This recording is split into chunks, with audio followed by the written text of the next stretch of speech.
and that was that. There was some shifting and throat-clearing in the compartment, but apart from something murmured by the fat man, no one spoke. Back in America, Sebastian thought, the guard's departure would have been the cue for some lively speculation and debate between strangers. But here there followed a strained and British silence. The guard was repeating his question next door to the third-class people, this time with no "pardon me." Sebastian opened his book and pretended to read, but it was of no use. Eventually he closed the book and got to his feet. "Excuse me," he said, and opened the compartment door to climb down after the guard. Sebastian had once seen half of a man's head blown clean off, gone from the eye sockets up. It had been done from behind, with a shot from a hunting rifle at a range of inches. 2 men held the victim's arms and forced him to kneel. The man with the rifle called a warning as he fired, so that his friends might turn their faces away. Not to be spared the sight, but to avoid the spray. Sebastian could do nothing. He was part of a mob that had only minutes before been a peaceful labour meeting. To drop his disguise would have been certain suicide. Although his evidence had later helped to hang 2 of the men, the hour stood in his memory as one of shame. He might have intervened. He had not. The fact that he was a Pinkerton man and undercover, and that the mob would have turned on him in an instant, somehow counted for little after the event. Others agreed. Complete strangers were generous with their views on how he could and should have acted. "You could have said something about the sky and then taken the gun off the shooter when he was looking up and turned it onto him," wrote one correspondent. "That is surely what I would have done in your place." And after his court appearance, another with differing loyalties wrote, "On your word, 2 good men will hang. The scab only got what he deserved, and someday so will you." A return to England, the land of Sebastian's birth, had been Elizabeth's idea. She sold her jewellery to buy them steamer tickets. It meant a fresh start, but a step down in fortune.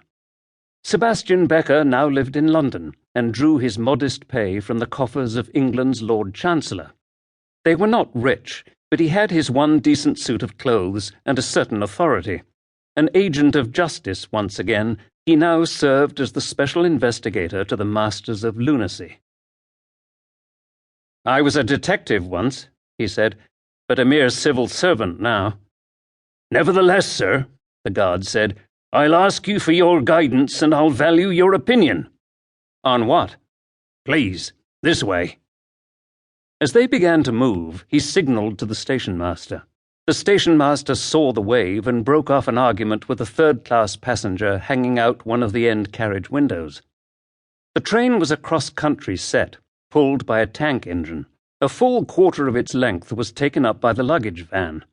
British holiday passengers rarely travelled light. They'd arrive at their lodgings in a caravan of trunks, suitcases, and hat boxes, more appropriate to a house move than a week-long stay. Many would even pack food, as if a Minehead or a Weymouth were some far-off and foreign place with unreliable supplies. But this was the season's end, and a wet and disappointing season that 1912 summer had been. The train was less than half full. As they walked up the platform, the guard said, "I expect you're wondering how I had you singled out back there." "My travel warrant," Sebastian said to the guard's disappointment. "I assume you noted the crest on it." The station-master caught up, and by the time they reached the luggage van they were 4. Sebastian, the guard, the station-master, and the station-master's gormless-looking lad, who'd appeared from nowhere. The lad wore a porter's uniform and a haircut that looked as if it had been inflicted on him in a dark alleyway. He couldn't have been more than 16, but he was wiry. "In here," said the station-master, and once they were inside the station's baggage room, he closed the doors behind them and drew down the blinds. There was a wall of numbered cubbies for bags and suitcases, but most of the room was open floor space for setting out baskets and dry goods. A second set of doors opened into a lane behind the station. And there was a stink. A pungency somewhere between vinegar and turpentine, without quite being either. Sebastian knew it, and knew it far too well.